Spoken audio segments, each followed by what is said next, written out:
From the shores of Malibu where the waves are pumping, to the Great Wall of China, and back to the streets of Las Vegas where the UFC is coming. We are live. It's Time Radio, the show where we talk about what you think about but may be afraid to voice. Do not worry. We will voice it for you. With that being said, I'm here with my co-host and producer, TJ Santis. TJ, another week gone by. We don't have a guest today, but I've got you today. So you didn't start the show like you did last week with Laura Sanko, where you said we talk about everything on It's Time. Sex, drugs. We talk about everything on It's Time. Sex, drugs, rock and roll, politics, TV, film, you name it, we talk about it. UFC. It's No Holds Barred Radio, folks. Hi, I'm here with my co-host, TJ. I didn't mean to make you go into the whole spiel. I thought it was funny last week because when he said that, Laura Sanko was like, "Wait, are we talking about sex?" Did a double take, right? Yeah, very funny. How are you? I'm good. Very productive week. Overly productive, to be honest with you, but there's no complaints about that. I saw you yesterday. I think it was on Instagram. You had a live video, which, by the way, you're doing so many live videos on Instagram. If people aren't following you, they should. At Bruce Buffer UFC, but. I think you were in your home and your dining room table was just full of these 8x10s that you were signing. It was more than that. I mean, yeah, I've done a few live videos now, getting social media savvy, shall we say. Right. But anyway, it was a fun live video because Dan Wolken, the friend of the show, who is the Pawn Stars TV show expert. Yeah, we've had him on a couple times. He's a great interview. We should have him back again. He's coming back. When all the material I sign and some other special things he has, we're going to have him on in the next few weeks. But what happened is that he came over, about 500 items, various pictures, which you saw on the live thing. I'll be making another post showing the other items. Every trading card ever made of me, from the Topps cards to the Leaf cards to the Upper Deck cards, the Panini cards, rookie cards from Topps, which he told me my rookie card now, unsigned, is like $200. Really? Signed and graded is even more. No kidding. And I went in my storage unit, and I found the Topps sent me about 50 of them. Wow. That I have in a container, which is really cool. He's like, I need to get those graded and everything. It's tedious, but it's worth it. If you have cards, you want to get them graded by the other gentleman's company that was there in that live interview or live, whatever you call it. Was that PSA? That was the PSA guy. Yeah. And when you have a card, let's say you have a card that sells for $200, but it gets graded and it comes out at an 8, 9, or hopefully even a 10, if you can get that, right? It's like $500 with the PSA grading. Then I signed all these cards, hundreds of cards, hundreds of photos, like I said, and also a bunch of gloves, and people like these microphones. The microphone with the signature on the end. Yep. And I did all that, and it took about, he said, we'll need about 2.5 hours, and I was an animal, and I finished in 1 hour, 20 minutes, but it was all really good stuff. So he's getting all that out, and, it's amazing, TJ, the PSA gentleman and Dan, they backed, gentleman's name, Michael, and they backed up the fact that UFC collectibles, the cards are just in fuego. They're on fire. Do you know what the biggest selling card in the new Panini is? I'm talking big selling card out of all the fighters. No. Take a guess. All the fighters. And it's not even a fighter. Joe Rogan? Hasbulla. Oh, okay. All right. Yeah. I can see Hasbulla that. has become, according to him, one of the most famous people in the world. Yeah. There's a bunch of Hasbulla merch you can buy on the concourse at the UFC live events. Which is interesting because, obviously he's not a UFC fighter, but, you have to call him a UFC personality. He's a personality. We should actually try to get him on the show. I have no idea how, but we need a translator, no? Not quite sure. He was on Mike Tyson's show, but I'm not quite sure. I think Mike Tyson, when he was on his show, picked him up thinking he was a baby. And I know he did. I know. Yeah. What are you going to do? Hey, whatever. I'm sure he faces that a lot, but it was very cool to hear that. So good for Hasbulla. He's making a little career for himself, quite a big career for himself. Hopefully he's making some coin out of it, monetizing it. But either way, the young man is traveling all over the world, so good for him. But isn't that interesting, Hasbulla? Yeah. So, we live in a time now, and you know this better than anybody. You've been in this business for a long time, but everybody has a brand. Even if you don't want to have a brand, everybody's got a brand. And, you gotta manage it and, take care of it and nurture it. And, the sky's the limit in a lot of ways. But even if you're an entry level person in a big company, you have a brand to your coworkers, and you got to make sure that brand is strong.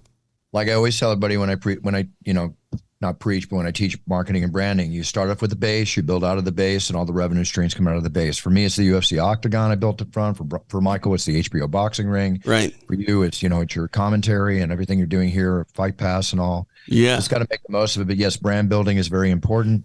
Look, To give you, I mean, if you want to have a branding show, I'll give all the advice I can. But I'd like to have somebody who's building a brand on, so I can look at how they're building right. it, not tear it apart, but build it up. I mean, that's what I do. I mean, I build brands, but I only have the time to build 2 right now. Well, but you're also not just talking out of your ass either. And when you talk to people about their brand, you're helping them out and pitching them. The company that you co-founded in Millions and Millions.co is on fire. By the way, there are so many athletes and personalities that have products there that it's pretty crazy, because I get these ads on Facebook or Google, and it'll be or even just social posts of athletes that I follow. They're telling me to go to Millions.co and buy some of their product line. John Anik is one of the highest selling merchandise people on Millions.co. His One More Sleep, they're doing more shirts of that, selling a lot there. Other people doing very well. A good friend of mine named Sanella, who's a yogi. Mm-hmm. Right. She has SanellaYoga.com, which I encourage people to go check out if they want to practice yoga online, because she's amazing at it and very inexpensive. So with that being said, we're not just taking athletes, but like Brittany Palmer and Ariane are on there. Sanella's on there. And she just told me last week that she sold 8 or 10 items of her Sanella Yoga logo. Wow. Merch. When you look at it, they do a great job. It's like a really cool logo. Yeah. So you have all different types of athletes, including, a great yogi like Sanella Yoga. I mean, you got to check it out. It's like, if you really go through the roster of people on Millions.co, it's a variance: football, baseball, basketball, college, NCAA. We have actually 3,000 plus athletes signed up. That's crazy. Which over 2,000 are active. That's amazing. I don't want to turn this into like the TJ DeSantis, self-help class, but I do have a question for you when it comes to branding. So my brand, if you will, when it comes to commentary, I want to be the guy that is really professional and polished and doesn't have a gimmick, right? Because everybody's got a gimmick these days. Like I'm not knocking anybody, but like for Mike Goldberg, virtually identical. Coming up next. Things like that, right? What was it the is one, all over. Okay, just it's all over. Like that. Here we go. Michael, that's the one. Which one? Here we go. That's the one that you Here told. we go. Told, it's all over. Right. Michael, I don't know if he did, but I told him years ago to trademark that, whether he did anything with it. Well, I mean, Bud Light ended up taking Here We Go. Here. I know. That's my point. Go. But getting back to like what I'm talking about, I run away from that stuff, Buff. Because I think there's a fine line between continuity and a crutch.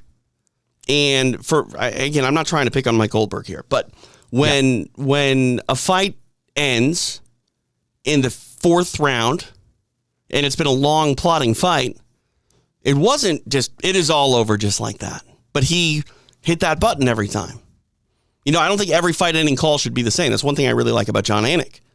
John doesn't have a repetitive catchphrase when it comes to fight ending calls. People might not know this, and I'm not trying to have anyone pay attention to me necessarily. I'm not trying to be needy here, but I have certain things that I say that relatively go unnoticed because I want them to. I don't want to be shticky.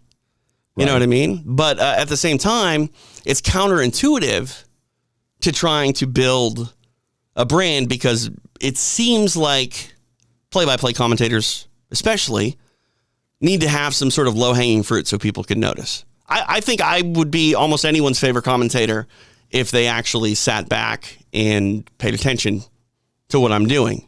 But instead, they just don't notice because it's not humana, huh? Humana, huh? Hummy, huh? You know what I mean? Well, yeah, but at the same time, if you're doing it, you want to do it where, look, it's like running multiple businesses half-assed. Mm-hmm. Okay?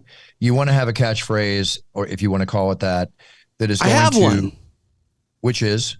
So when fights are over I say it is done because it's versatile. It can be done in many ways, you know. I wonder if I should just play you my demo. I don't know.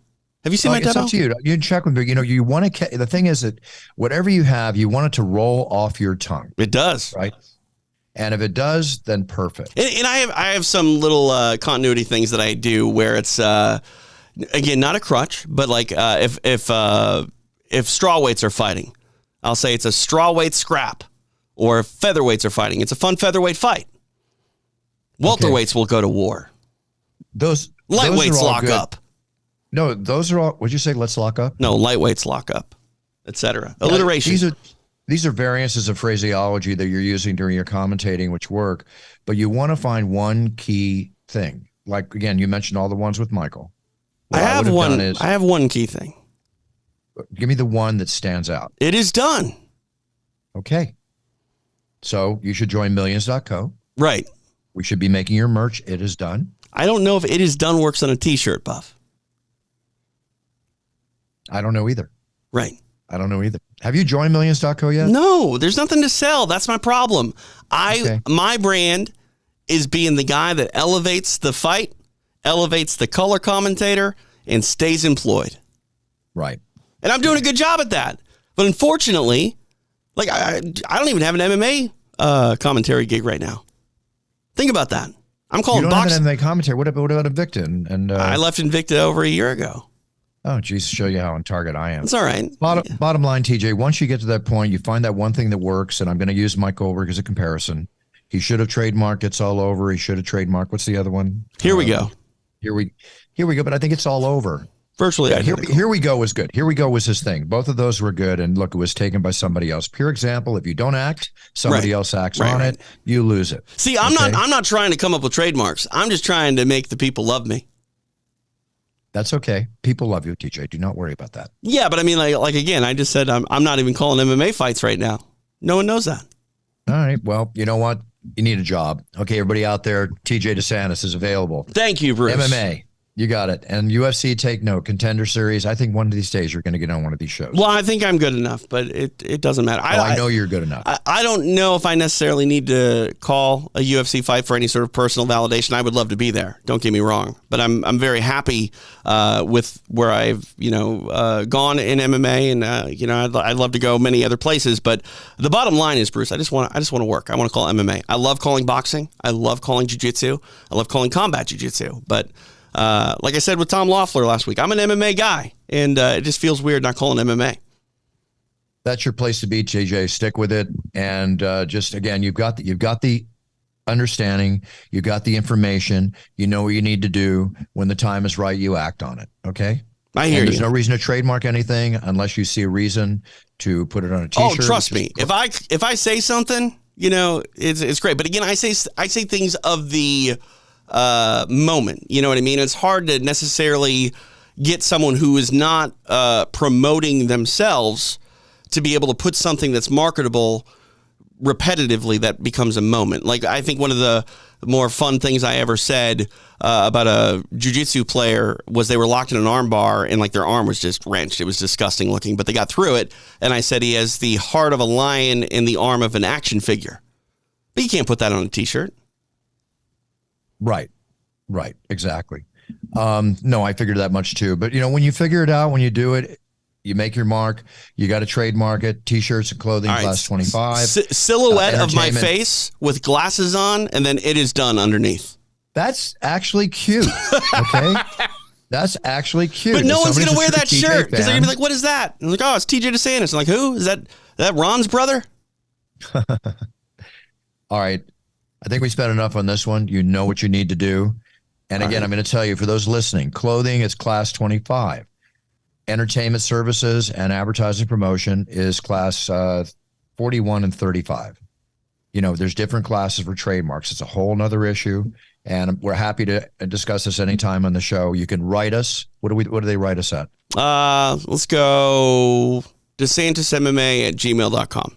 All right. So DeSantisMMA@gmail.com. DM me on Twitter. That would probably be best. or go through on Twitter. Any questions for the Hey, show? I got my blue check mark back, Buff. I saw that, and you're very smart about it. And don't worry about the $8-9 big deal. I mean, come on, you I pee just $9 every morning. it seems silly to be like, It seems I'm silly, but important. get past it. We talked about it. Get past it. It's business. Just I hear do you. it. I hear you. I paid It's for not the 9,000. It's not 900. It's $9. I paid for the Instagram one too, which is way more expensive, and I don't understand what I'm getting with it, but whatever. Whatever. It's social media. We're learning by the day, and it's changing by the day. I mean, right now I'm been told to go a little more heavier on TikTok. I mean, I don't think I can do TikTok. Let me ask you a question. Yeah. You hear somebody's on OnlyFans. Okay. What's your first reaction? Well, I mean, my first reaction is generally thinking that they're selling some lewd material. That said, Angela Hill, the great strawweight UFC fighter, she's on OnlyFans, and she doesn't do any of that stuff on OnlyFans, which is cool. I don't know if she's making money, but it was interesting. She actually was really smart with how she sort of announced it. She took like a bikini photo or something, and on Instagram, she's like, if you want to see more photos like this, follow my Instagram. But if you want to see technique and things like this, go to OnlyFans. And I was like, all right, that's kind of cool. I can see what she's doing there. She's selling, but I can see the first reaction because OnlyFans has been known so long for. Well, it was in the mainstream news, right? Because remember they had that brief ban on explicit content for like a day. Honestly, I think it was like a day. So I mean, like, you kind of know what people mean when they're talking about OnlyFans. It's implied. It's implied. It's it's something. If you're going to do something on it, even if it's not provocative, you're going to have to deal with that kind of potential criticism coming from fans, friends, and family. Yeah. So, but people are making money. They're doing their thing. It's not the place for anything I would do.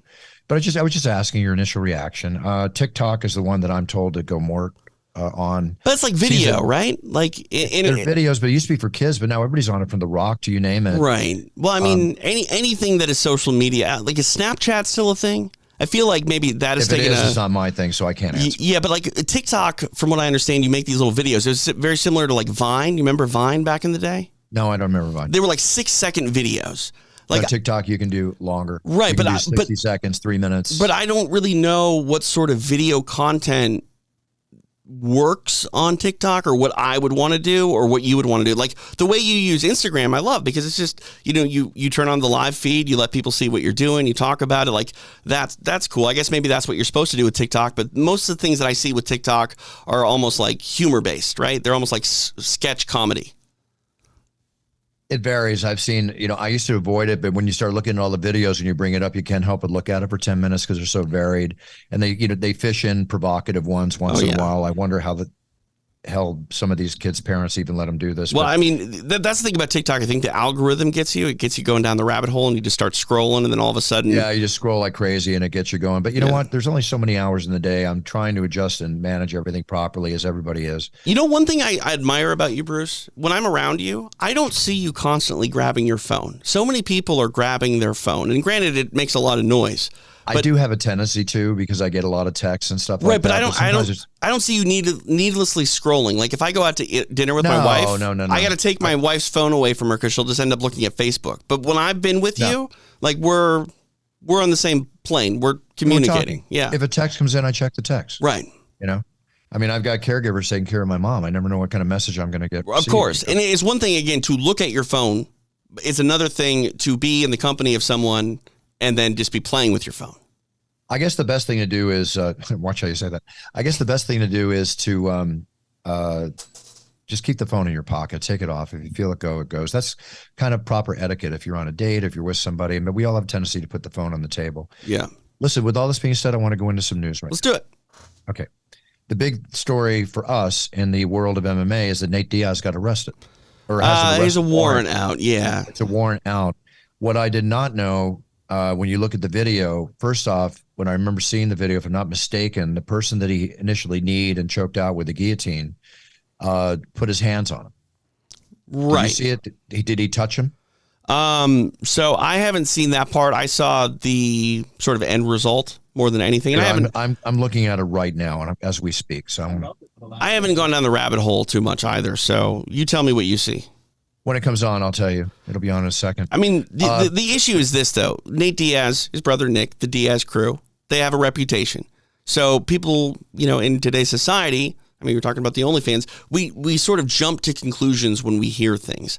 But I mean, the Diaz brothers, I know the Diaz brothers, while they have a rough exterior, I honestly think that they're really polite, well-behaved people who sometimes find themselves in precarious situations. And they're not the type of dudes that necessarily go out of their way to pick fights with random people. No, not at all. I told you the story one time, and I didn't get to see it, where I had John Jones. I was at the Wynn Hotel coming out of a nightclub. And this is years ago. It was after John Jones fought Ryan Bader. Mm-hmm. And John ran in, didn't have money for his taxi cab, had no trainers with him, no handlers. I was like, what the hell? You just won the biggest fight of your life. Right. I paid for the taxi cab. I put $100 bill in his shirt pocket. I said, John, you should be with somebody. I said, come with me. Yeah. I was going to another club called Dre's at the time. He's like 21 at this time, too. This is a long time ago when I would hit the clubs, unless I'm paid or I have people to see. I'm not really a big club person after the shows. I get that. So got in the limo. We're sitting down. Nick Diaz was on the John was just standing right beside him. I said, John, get in the car. Right. John gets in the car. 5 seconds later, the guy standing beside Nick Diaz is knocked out on the ground. Uh-oh. I don't know if Nick knocked him out. I asked Nick. He said no, but I mean, I don't know. It's like, I guess just certain things follow certain people. And again, that's what I'm going to say about the Diaz brothers. It's and not. I love both of them. I love the Diaz brothers. It's not uncommon that trouble can follow them, but I do believe that it is uncommon that they would ever pick a fight with someone unprovoked. Yeah, I do too. So in this case now, Nate's attorney has come out and said that it was a matter of self-defense, if I'm not mistaken in the way he put it. Right. Two sides to every story. He was aggressively pursued by this guy who was kind of a Logan Paul lookalike, but supposedly is a trained fighter himself. Right. And here's the thing. I mean, you know this better than anybody. We've talked about this. Like, if you're in a street altercation, the goal of anything in something like that is to end it as quickly as possible and get to safety. Which he did. I got to tell you, he did. And what's the best way to incapacitate someone without actually hurting them? Choking them unconscious. Yeah. Again, I have a hard time watching street fight videos because I don't watch them. Like I don't like it. I feel gross when people knock someone out and they hit their head in the ground. That's the scariest thing I can think of seeing. Yep. I've seen enough in real life, and I've seen that situation happen. And I remember I had to get out of a situation after I came out of one time, and it was a big brawl that occurred, and I'm protecting myself and dealing with what I have to deal with. And I see to the right, like out of a movie, this guy out of his arm dropped an entire tire chain. And he hit the guy in front of him and kept hitting him. Oh, my God. Yeah.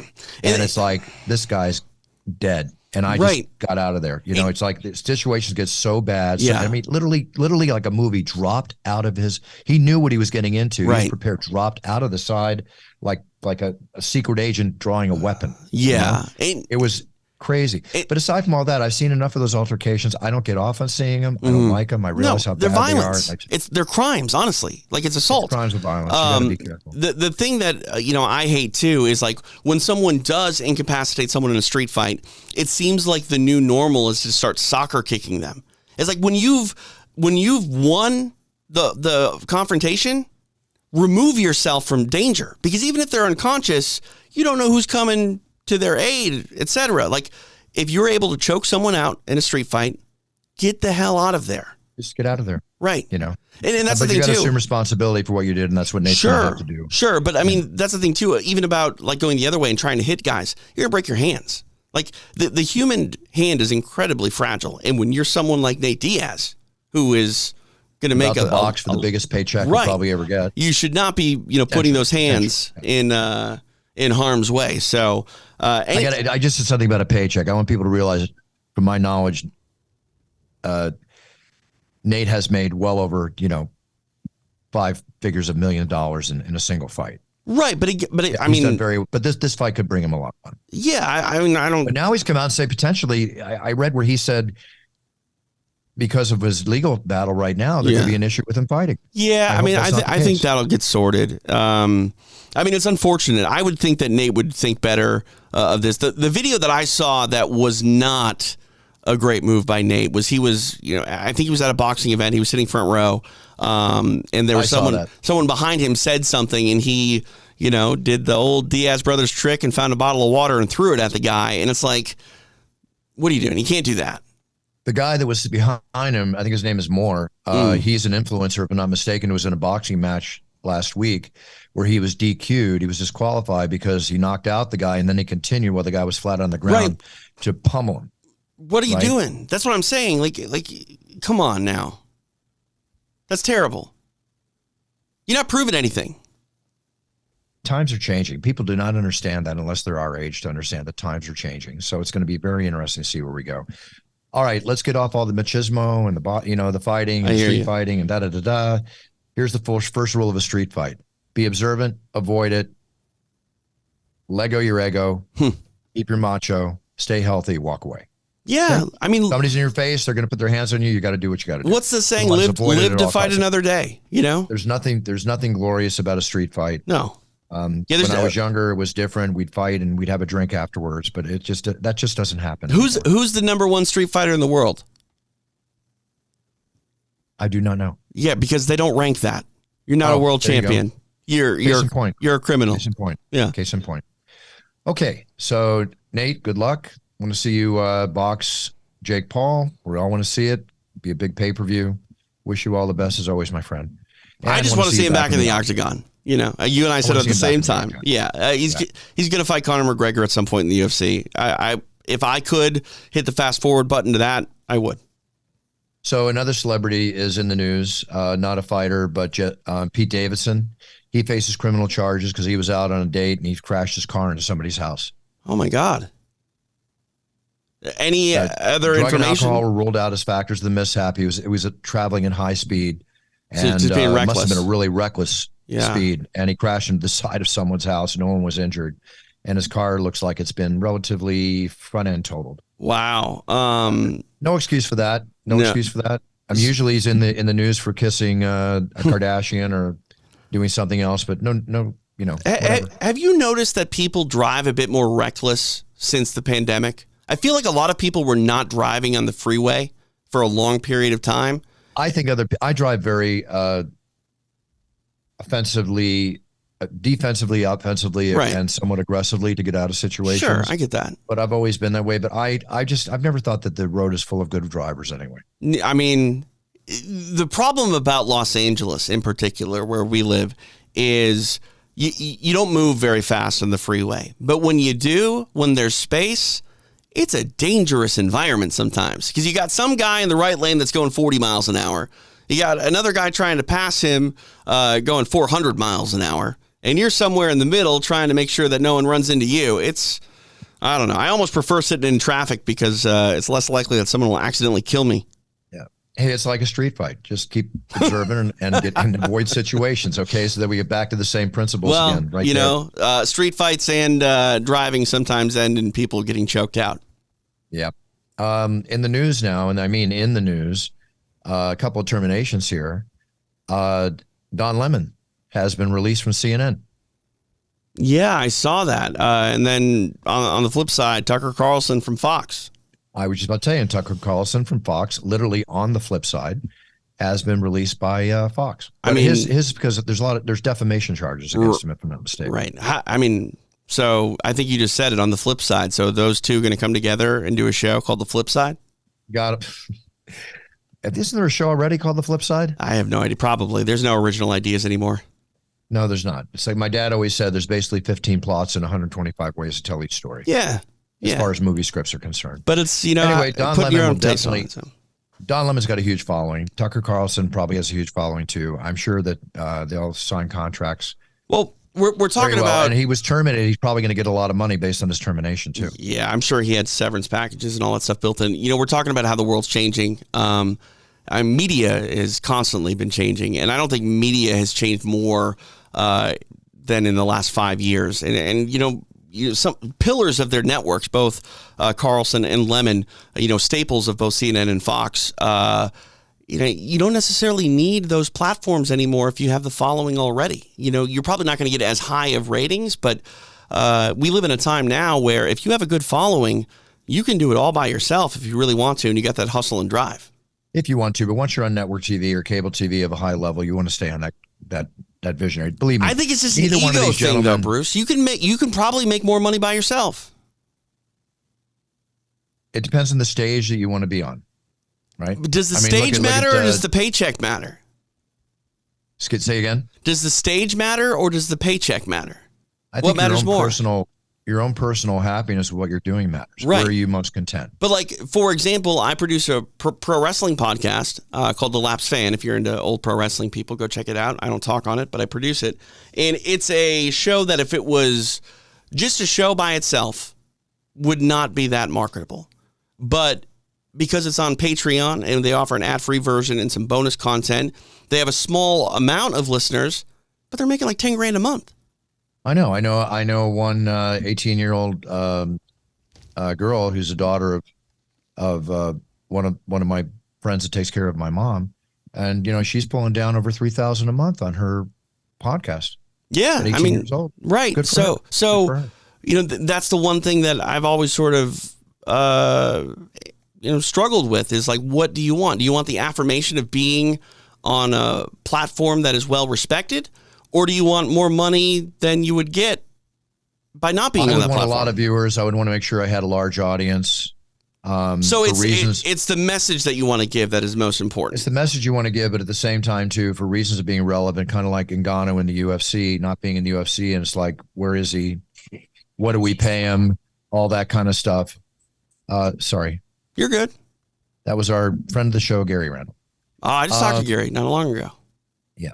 So it all depends on where you want to be. If you're doing stuff on the sideline and you want to promote and create products, whether like I do, you need to be in a public view. You need to have the biggest way to stay relevant to being influential and popular to your buyers. But that's your need to want to be influential and popular to your buyers. But if your money is being covered, it doesn't necessarily matter. It's all personal choice. I hear you. I'm with you. I believe that, like, if I'm going to talk, I would rather be heard by as many people that are interested as possible than by a small amount of people that are willing to pay me more money. But look at me.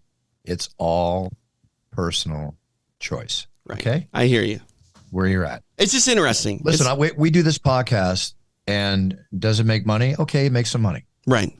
Right. Am I pushing this podcast to try and get Spotify, Joe Rogan type attention and all? I've never done it that. This podcast is a labor of love. Right. And something that I like to do. And, I'm very happy the way everything's going. We're on Fight Pass, everything else. Yeah. Other areas of my life, I push much harder, to monetize much harder. Well, this is a message and a time for us to share with our fans, UFC fans, and people out there, the ability to, like I always say, rant and rave and about the week that was. Yeah, and like that's the thing I think about your podcast that you do exceptionally well compared to some of the other people that I've worked with. I have a little help teaching. Well, what I think you do that is so key to you is it goes back to your branding. And one thing that I've seen you do multiple times on this show is have a conversation with someone in an interview that ends up spinning into a business venture or an opportunity. Many times. And I'm always aware of that. Right. And I think a lot of people don't really realize that your podcast, in a lot of ways, is almost better than a business card. You know what I mean? Because you're trying to not only, have your fan base, but if you want to, create a relationship with someone, what better way than to say, hey, look, I'm interested in you. Come on my podcast. Let's have a conversation and see where it goes. Absolutely, no question. And that you're completely correct. And also too, just like when you put the commercial in the podcast for my videos and audios that I do at brucebuffer.com, right? I mean, obviously it's a set qualified audience. Right. And I want to thank everybody again. Father's Day is coming up, graduation's coming up, the Cameo orders coming in, your video orders that you send to brucebuffer.com. I love doing Father's Day messages, aside from all the birthday wishes and the weddings that we do and everything else. It's thanks again, everybody. I really appreciate it. I upped my price, by the way, Buff. I kind of went maybe too high now. What did you up it to? $39.99. You're fine.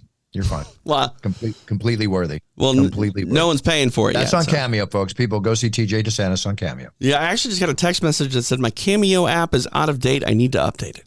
Update it up. Hey, speaking of Gary Randall, our friend of the show and sponsor of the show with his company, the website for medical knowledge, medicaleverything.com, the cold plunge, which has been around for decades, Right. but now is a trending, if not extremely popular, fountain of youth for many people, including myself. I love to cold plunge for many reasons, and I have a cold plunge, an actual tub, being delivered here next week. Really? Yeah. Wow. Very What made you do it? I was at the Tough show. I did the coaches challenge, and I can't tell you anything more about that. Okay. And I happened to see one of these tubs. Yeah. And I thought, wow, this is great, because I have a pool that I'll jump in the morning, because when it's been cold, and Right. it's very cold. Yeah. And the effects have been amazing. So right? you feel like refreshed There's or no question whether it's reinvigorated? muscle, injury, muscle akeness, well-being, right? So mentally, tired. you feel something mentally? Absolutely. Really? It's like you want to charge. It does have a very positive effect for me. Right. So What I about am going to physically? cold plunge every day. So, because I've heard like the idea of the cold plunge is that all the pain in our bodies is all linked to inflammation. They say. Well, that's what it is. It totally Right. reduces inflammation. Yeah, it doesn't. I don't want to take Advil and all these things. Well, I it'll destroy your do it kidneys. a natural way. Yeah, I mean, Advil's really bad for you. Ibuprofen will just lead you to an early grave. It might get you out of pain, but it'll lead you to an early grave if you take it too much. Absolutely. But let me tell you real quick, but go to medicaleverything.com. But when you read this, you'll understand you only need 3 minutes. Anything over that, the effects have already been done. That sounds 3 like minutes. a long time, though, in a really cold place. It's very cool, and I like putting my head underneath the water. But you're talking improved circulation, inflammation's reduced, your energy's increased, and your mood is improved. I think everybody wants that. Have you done the cryotherapy ever? I've done it before, yes. See, I'm interested in that, but I think that the cold plunge might be better because it's not. I like the cold plunge better when I think back. Yeah, because it's not just on one area, right? It's your whole body, and you're going to get a result. You might be able to reduce inflammation in your body in a cold plunge that you didn't even know was in a part of your body that was a problem. I'm just going to tell you right now that I highly recommend it. So check it out. Go to medicaleverything.com, read this article. How cold are we Everything is talking? 37 degrees you can get it down to. Wow. Yeah. Wow. Where does this go? Does this go outside?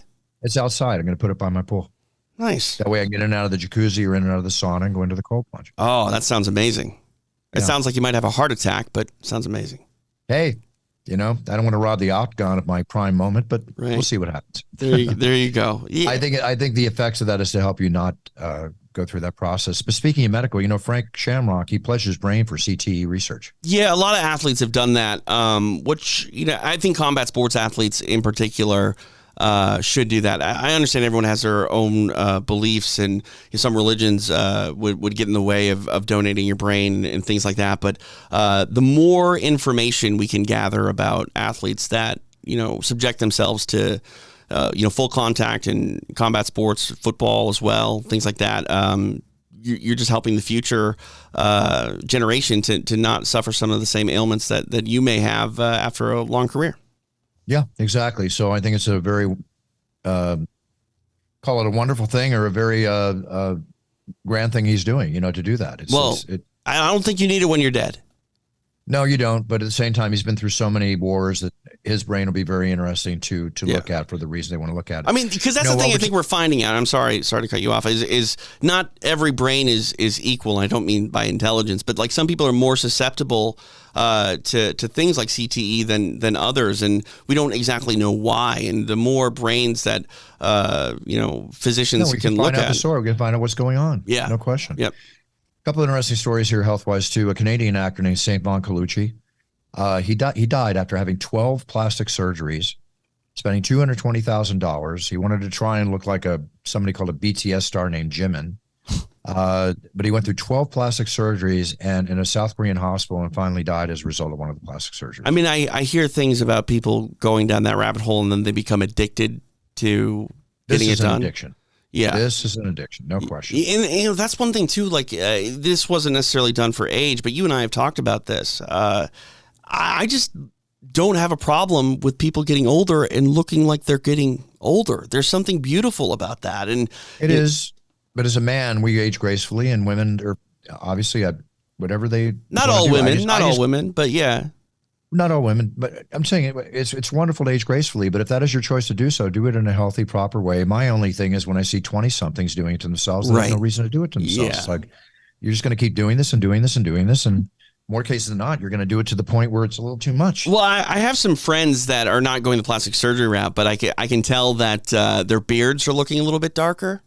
Their hairline or their hair's a little bit darker, and I'm just like. Mm-hmm.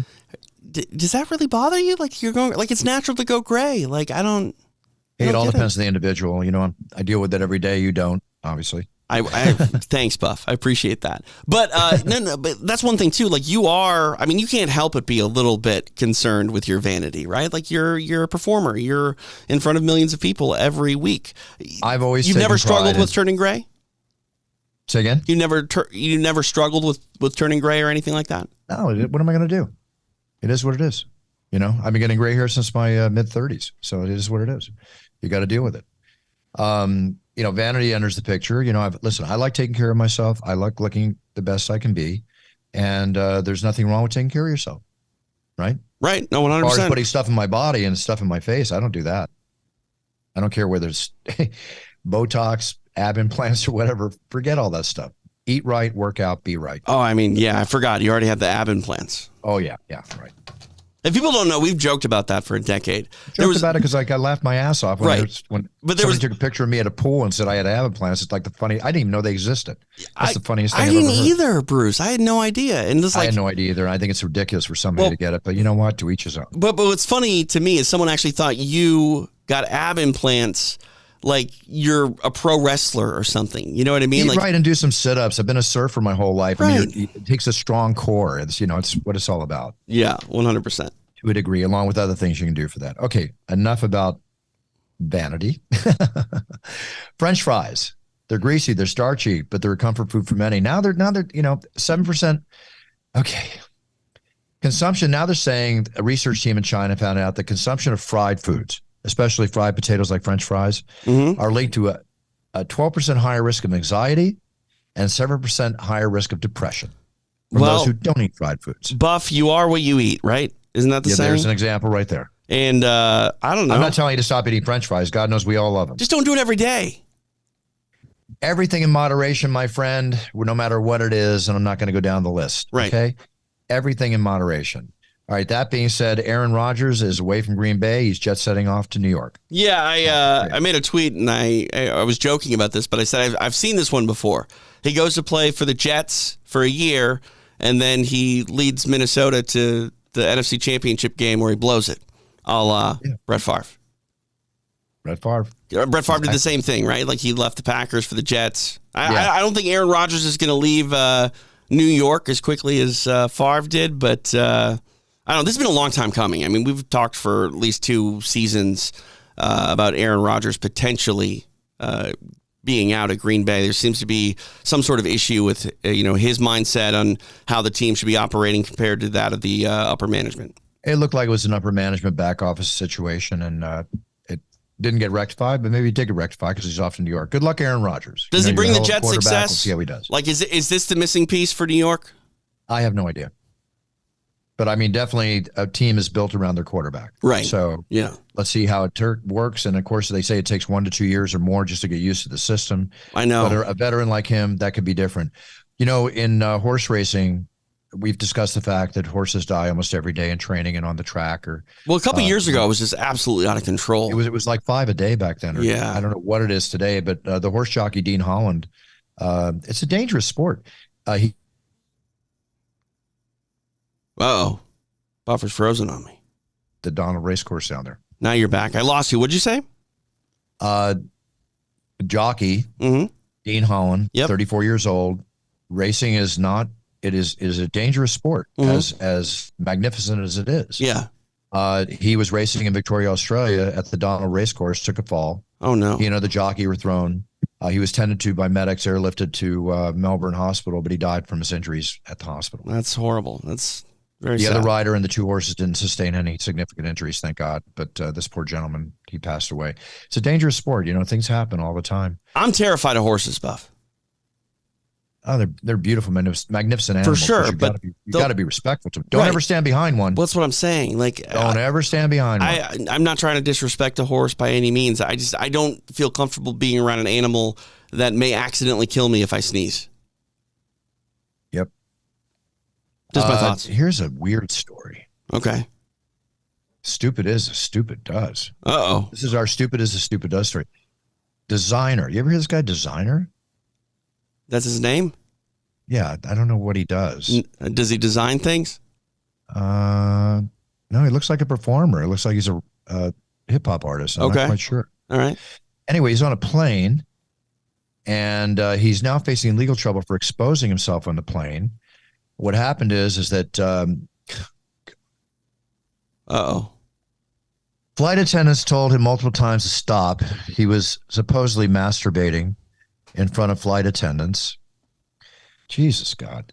So and there has to be stupid does. There has to be substances involved, right? What was that? There has to be some sort of substance involved for you to be. Well, here, yeah. You know what the substance was? What?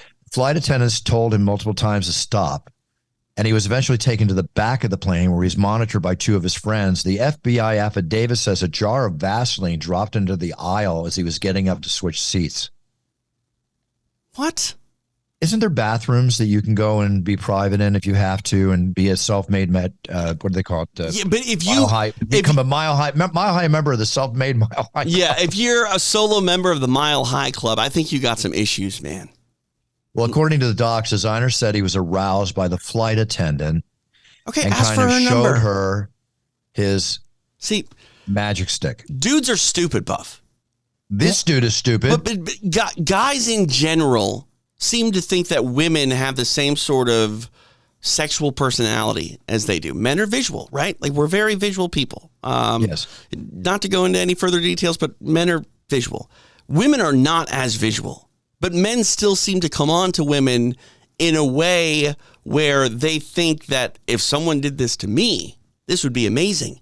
I promise you, if you do that, 99.9% of the time, you're going to have the opposite reaction of what you're trying to accomplish.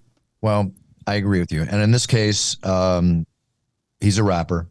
And he said he got ill during his trip. He was given meds, which he said made it cause some sort of chemical imbalance. He also claims he's been struggling mentally for the last few months, and he's going to get help. Okay, buddy, good luck to you. You do need a little bit of help. Privacy is privacy. Pick a better place. Okay, next. Yeah. Want to thank the sponsors of the show, Puncher Chance Bourbon, knocking down the doors. And now we are entering Canada. Hopefully I'll be able to do an appearance. We're in Vancouver in June. Very excited about that. In England, just go to puncherchancebourbon.com to get a bottle sent to your house, or go to your local department stores, Bevmo. Tons of different stores have it. So enjoy that. Drizzly will bring it to your front door, by the way. Right to your front door. It's Time Cologne, another sponsor of our show, and I'm very proud of it. Still one of the fastest selling colognes on Amazon in the United States, and the 5th fastest selling cologne in the UK. Back in stock, right? On Amazon in the UK? Back in stock in the UK. The US has plenty of stock. Back in stock in the UK because it's sold out. We got it back in stock last week, and it's just the sales have gone stronger than ever. Yeah, they can't make it fast enough over there. Great reviews. Everybody's doing it. Smell like a champion. I'd love to smell it, Buff. I don't know where my... Oh, that's right. Well, I had a meeting today, and my guest list, everything's going to be going out. You have it on the way. Trust me, it will be there. All right. Okay. TJ, good show, back and forth, but I've got to get to a training session. Get ready to go. Oh, you know what? We forgot. There's a UFC this weekend. There is. We were a little bit off topic today, which I like every once in a while. It's very rare that you and I get any time to just shoot the breeze among one another. Very varied shooting back and forth, may I say. Yeah. The main event, which I will not be announcing this week. I'll be in Newark next week, but I won't be this week. Ricky Simone, Song Yadong in the main event. Who else do we have here? A lot of good fights. These people are going to be fighting very hard. Yeah, I got the card here. I'm excited for this main event. Song Yadong has been, one of the top guys out of Team Alpha Male. Ricky Simone has been such a grinder. I called some of his fights probably 6 or 7 years ago at Tachi Palace Fights here in Central California, and he's just been a guy that has been slowly but steadily rising the ranks inside the UFC. His record now 20-3. This is probably the biggest opportunity of his career because he's getting to the point now where if he's going to make that run and get a title fight, it's got to be now, which means every fight is really the biggest of your career because it's a young man's game, and Ricky Simone has been elite, but just not at the very top quite yet. And if it's going to happen, you got to believe that march is going to have to continue and really sort of speed up coming up on Saturday night. I agree. Listen, he's coming in as number 10 contender, fighting Song Yadong, who's number 8 contender. He wins this, he's number 8. Got to work maybe 2 more fights, 3 more fights to get a shot. Yeah. So good for him. Go for it. There's a lot of good fighters on this card. I encourage everybody to watch it. It's ESPN Plus on Saturday. Not sure what time. And Joe Martinez will be at the helm announcing. And I will be back in Newark next week. I'll be in Newark as well, Buff. I'll see you in Newark. Yeah, we got to figure out what we're doing. There's a chance that might have a dinner with Longo afterwards, so hopefully maybe you can join. I would love it. Ray wanted to be here today, but was working with Matt Frivola and was unable to make our showtime. But obviously he's got a big weekend coming up out there with Altrace Sterling. Talk to Ray. Sorry to step on you as always. Talk to Ray. See if you can set a dinner at that great Italian restaurant that we went to, and we'll all go there after the show. I'm down. I will get on that immediately following today's show. Get ready to gain 3 pounds. It was a lot of fun. I mean, come on, Being Buff. with Ray is a lot of fun. So I'm Italian. I'll gain 5 pounds. It's real Italian food. It's Frank Sinatra. You think Frank Sinatra is going to walk through the door, or you're going to get whacked? One or the other. I mean, it's really, really cool. As long as I get a good bowl of pasta, I'll go through hell for it. Let's go. No problem. You'll get that and much, much more. Much, much more. All right, TJ, sign off and let's see what's up. Follow me on Twitter. I got the blue check mark back at TJ DeSantis. On his Instagram as well, at TJ DeSantis. I got extra rounds coming up. We're streaming this actually today on Friday right now. If you're watching on the UFC Fight Pass YouTube page, stick around. I'm going to be joined by Jens Pulver. We're going to watch Pride Final Conflict 2003. It's crazy to think that Pride was around already 20 plus years ago, but we're going to go back to one of the seminal moments for Pride FC and watch a show that featured the first meeting between Chuck Liddell and Quentin Jackson. Spoiler alert, the finals were Quentin Jackson versus Vanderlei Silva in a crazy fight. Minotaur Nogueira fought Mirko Krokop. Just a great show from yesteryear, among many that are available for you on UFC Fight Pass. But stick around for that. And that was 2003. That was not the New Year's Eve show. That was not the New Year's Eve show. Nope. Yeah, because 2003 was when I did that Mumbai show in Kobe, Japan. That was a big year for fights in Japan. That was the one where Rich Franklin fought Lyoto Machida. Fedora was there. Yeah. Overeem. People don't know about Japanese MMA like they probably should. And New Year's Eve in Japan was just something there were else. 3 shows that night. I know, all on national television in Japan. Taking over 50% of the viewing audience. Crazy. One of the best after parties. That was the party I told you. I bet. Fedor and his brother put me in the arm lock. Bruce, threatened to break my arms. We have problem? Bruce, do we have problem? Careful when you talk to the ring girls, gentlemen. Make sure they're not with anybody else. You didn't have a problem. You were fine. No, I was fine. So it was very interesting, especially when all the fighters in the corner see it happen, and I walk over and Barnett and Rico Chiapparelli and all these guys will go, "Hey," I go, "Where were you guys?" I go, "Nope, that was in so many words. Right. That was your thing, Bruce." Yeah, thanks, boys. Appreciate You're on your own there, Buff. I know we're running over that. You have to read the book. I tell the full story in the book, but okay, no more shilling. TJ, we will be back next week. Everybody, thank you so much for joining us on the show. Love you all. Really appreciate your viewership. Make sure you subscribe to our channel on YouTube if you're listening on Spotify or any of the other channels. Check it out visually. We have some great guests. The videos are a lot of fun. And everybody have a great week. I will see you next week, and set your goals, write them down, make sure you're fully knowledgeable about them, passionate about them, willing to monetize them. So when you step on that yellow brick road, you perform at your best, you be your best, whether it's a champion, number 1 or number 10, perform at your best, be the best you can be, and you'll be winning. That's what it's all about. Be a role model in your sphere of influence, show everyone respect. Big cheers, no fears, everybody. See you next week. Buffer out. It is done. It is done. It is done.